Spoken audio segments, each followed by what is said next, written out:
Hi, scholars. Mr. Shaw here for another episode of Remote Art at Henry Johnson Charter School. Today, we're going to be learning about one of the most popular and one of the most famous types of art that are out there called a landscape. Now, last week, we learned how to draw the figure. We practiced drawing people that we could put in our pictures, but today, I want to focus on how to draw some places for those characters and those figures to live inside of or to be drawn inside of. Now, a landscape is a picture of the outside, and we can actually see the word land inside of that larger word landscape. And that's exactly what a landscape is. It's a picture, either a drawing or a photograph or a painting of the land. And the land is that natural outside space. If you go out into the woods or to a mountaintop, a landscape typically shows things that are already there in nature, already there in our world. In a landscape, we're usually not going to see things made by people. We're not going to see houses or skyscrapers or helicopters or airplanes or cars. We're just going to see the things that grow and live there naturally. Now, because the landscape has that word land in it, we want to make sure that the land is the most important part of the picture. So while it's tempting to draw animals or maybe cute little critters in your picture, it's not really a picture about the things that live on the land. It's a picture of the land itself. And a really excellent example of this is by one of the most famous landscape painters of all time. And here's one of his landscapes now. He's an artist by the name of Thomas Cole. And Thomas Cole is one of my favorite artists to teach about because he actually lived and worked right here in New York State. In fact, this landscape is most likely from the Adirondack Mountains, which are right here in New York State. We could probably drive to this place in a car within an hour or two. Now, when you are making a landscape, one of the most important things to remember is that a landscape is a picture of the outside, but it also shows a long, far distance. Look into this picture and you can see there are some things that are very close to us, like that tree kind of leaning diagonally across the front of the page. And then we see a group of trees and a waterfall just a little bit further away. And then way off in the distance, we can see those mountains and the sky and a little tiny cloud up there. And that's really important that a landscape is showing us things that are close, things that are kind of far away, and things that are really, really far away. Because a landscape is made of three different parts. And those parts are drawn or created depending on how close they are to us in the picture. Now, the first part of a landscape is the part that's closest to us, and we call that the foreground. And in this landscape by Thomas Cole, you can see I've colored the foreground just a little bit red so that we can see it. Now notice the foreground are all the parts of a landscape that are very, very close to us. They tend to be bigger because things that are bigger to you tend to get, things that are closer to you tend to get bigger. So we can see that those rocks on the ground and that tree that kind of cuts across the picture are really kind of big, and that makes it seem like they're close to us. After the foreground, the part of the picture that comes before everything else, then we have the middle ground. Now, the middle ground is easy to remember because it's the part of the landscape, it's the ground that's in the middle. And we can see that those trees and that man sitting on the ground there, and even the waterfall, are a little bit smaller than things that were in the foreground. That's because as things get further away from you, they appear smaller. They don't actually shrink. If you walk away from someone, you're not getting smaller, but you look smaller because of the distance between you and those objects. So in the middle ground, a lot of times we'll see that those objects appear a little bit smaller, but that's not even the smallest things can get in a landscape, because the last part of a landscape is called the background. And we call it the background because it's all of that ground in the back of the picture. It's all of those things that are really, really far away, like that mountain. Now, if you look at it, That tree that's in the foreground appears to be bigger than the mountain. The artist Thomas Cole painted that tree larger and taller than a mountain. Does that mean that that tree was really bigger than a mountain? Of course not. It's just because it's closer. So when we draw things in the background, we tend to put them higher up in the picture because they appear further away. And we want to make sure we draw them smaller so that they also look like they're far, far away. And that's one of the cool things about a landscape. If you learn to do it correctly, your flat piece of paper can seem to show a long, far distance. And there are a lot of different ways to do landscapes. Now, we've seen the foreground and the middle ground and the background in Thomas Cole's artwork, but take a look at this one by an artist whose name is Vincent van Gogh. And some of you have studied Vincent van Gogh with me in the past. You can see, even though Vincent van Gogh painted his landscape in a different style, using those swirling colors and all of those brush strokes in his picture, he still has a foreground down at the bottom of the picture, and then a middle ground. We can see that tree poking up, and then the background, that beautiful swirling cloudy sky. So even though this landscape was painted in a different style, it still follows the rules of landscape painting by having a foreground, middle ground, and background. Take a look at this painting. This is by an artist whose name is Georgia O'Keeffe. And Georgia O'Keeffe was a very famous American painter, and she painted this landscape in the desert. And for a long time, she lived in the American Southwest, and she loved to paint these landscapes of the desert. Now, unlike the first two landscapes we looked at, you can see that this one doesn't have a lot of trees. It has some small bushes, some dry plants, but I see a lot of sand and a lot of dirt, and then some mountains way off in the background. I wanted to show this to you because you don't have to draw trees in your landscape. There's all different types of outdoor spaces. You could draw a desert or a swamp or a forest. Maybe your landscape is a snowy landscape where none of the trees have leaves and all of the grass is covered by white snow. The possibilities are endless. Here's another landscape that you might enjoy. This is a very old landscape that was painted in the country of China, all the way on the other side of the world. And this is in a completely different style than the other landscapes we've looked at, but you can see it still follows those same rules. I see a foreground down at the bottom where things are closer to us and a little bit bigger. And as we move upwards through the picture, you can see those tiny, tiny houses, and the mountains appear to get smaller as they get further away. And the higher up things are in the picture, the further away they appear, all the way to the background. Now, the last one I want to show you is in a completely different style. I really like this one. This is painted by an artist whose name is Ian O'Connor.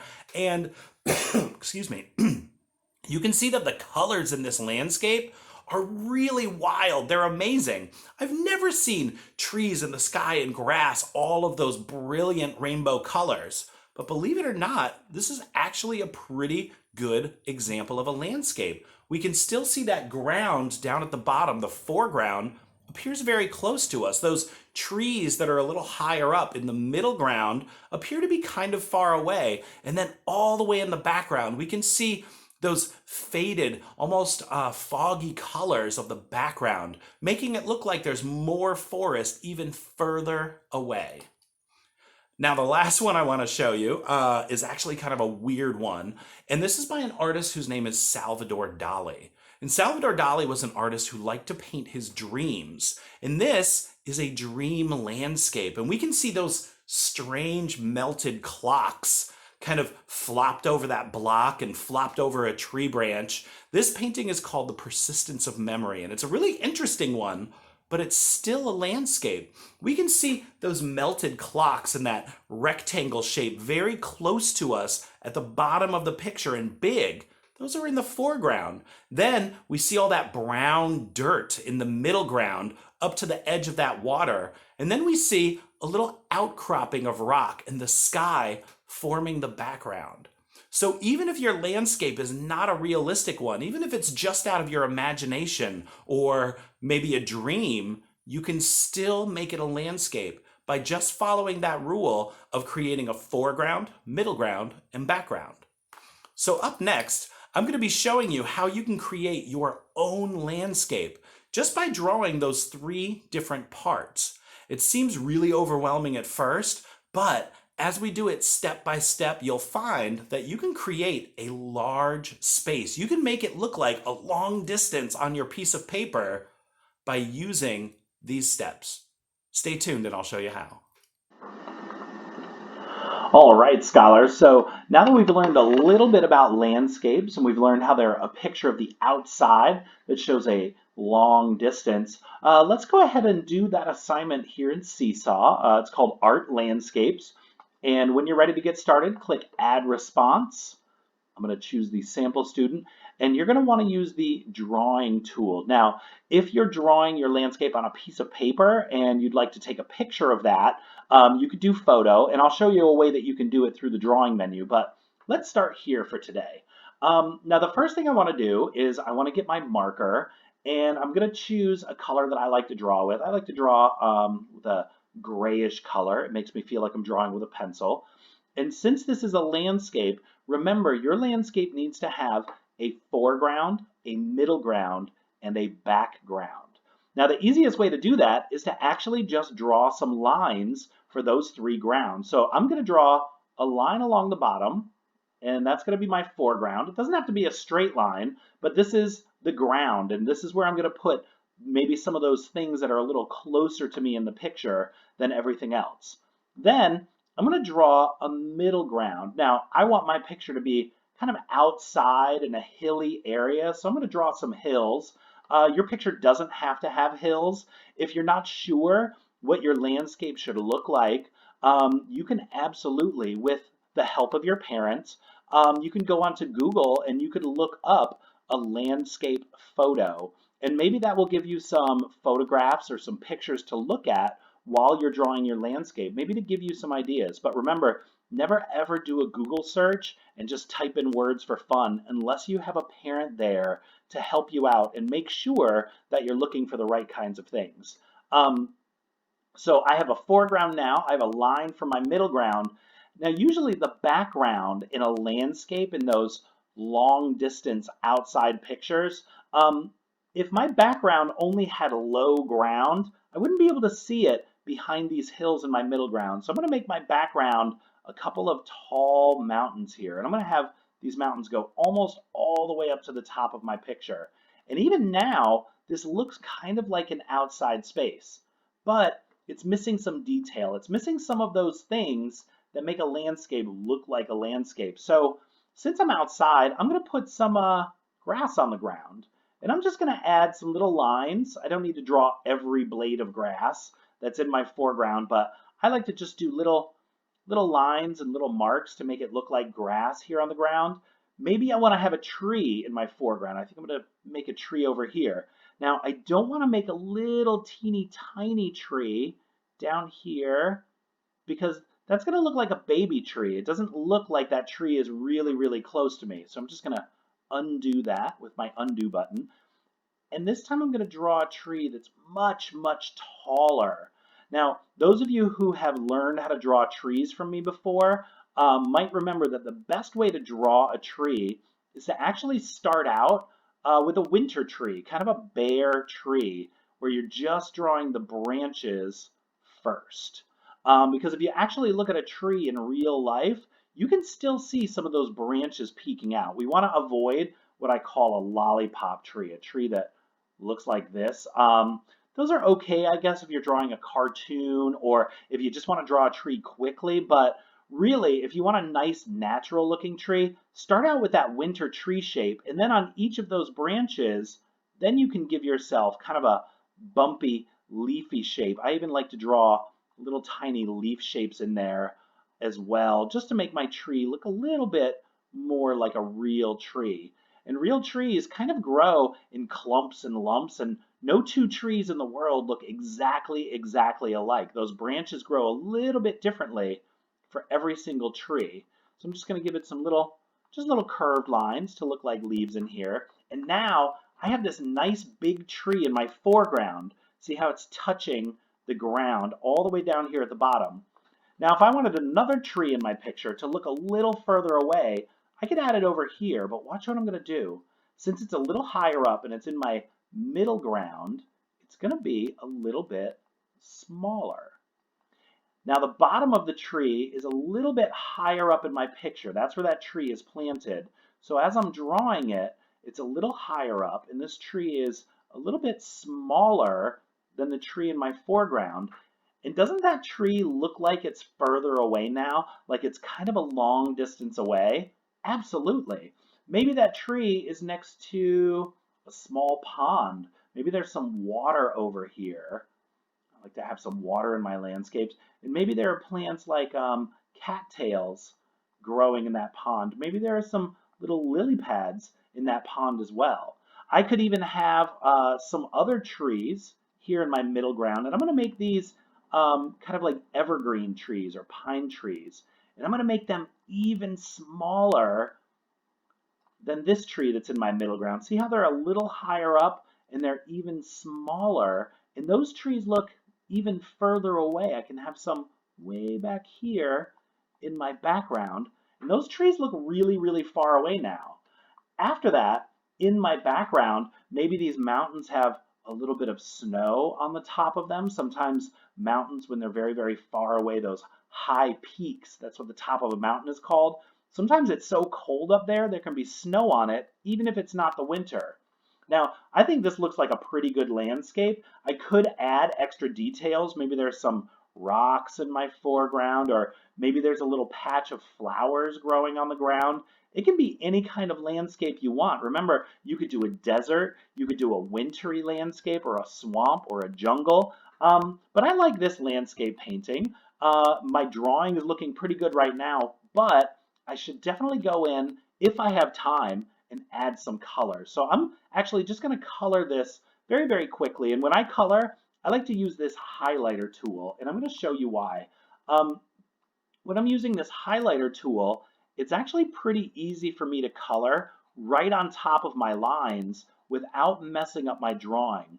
And that highlighter tool works kind of like watercolor paints. For those of you who have used those types of paints with me before, watercolor paints allow you to color right on top of your drawing without messing up your lines. And just like watercolor paints, if I want this brown to be a little bit darker, all I have to do is color it over a couple of times and it'll make that brown a little bit darker.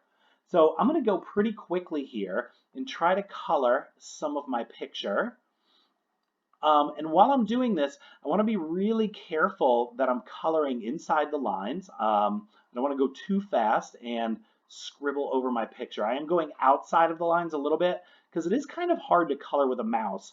And I know that some of you might be doing drawing or coloring this on a piece of paper as well. So if you're doing it in Seesaw, I'd definitely like you to try to color your whole picture.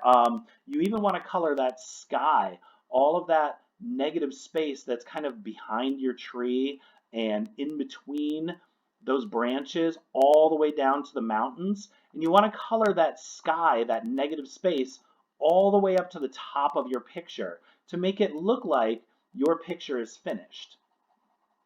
So I'm just going to quickly color some of this in. Now, if you are one of the scholars who's doing this on a piece of paper instead of using these Seesaw coloring tools, I'll just finish my sky here real quick.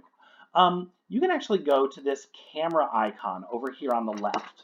Now, if you're drawing it on a piece of paper, go ahead and click that camera icon and then choose Photo, and it'll actually bring up the camera. Hey, there I am. Ooh, my hair's looking a little messy. Now, I drew a landscape on this piece of paper, and I can hold it right up to my camera. I want to try to take up as much of that space as I can. You can see that I drew a wintry landscape. I used a pattern of lines in my sky in the negative space. I have a nice frozen pond here and some bare winter trees. And once I get that picture in a spot that it's pretty easy to see it, I don't want it to be too far away. I want to get right up close to the camera, and then I'm going to very carefully click that icon, that camera, to take a picture. And then once it takes that picture, it's going to place it right there in the middle of my space. Now, one thing you can do is you could move that photograph up and then grab one of those corners and try to make it big enough so that I can see it when I check your work.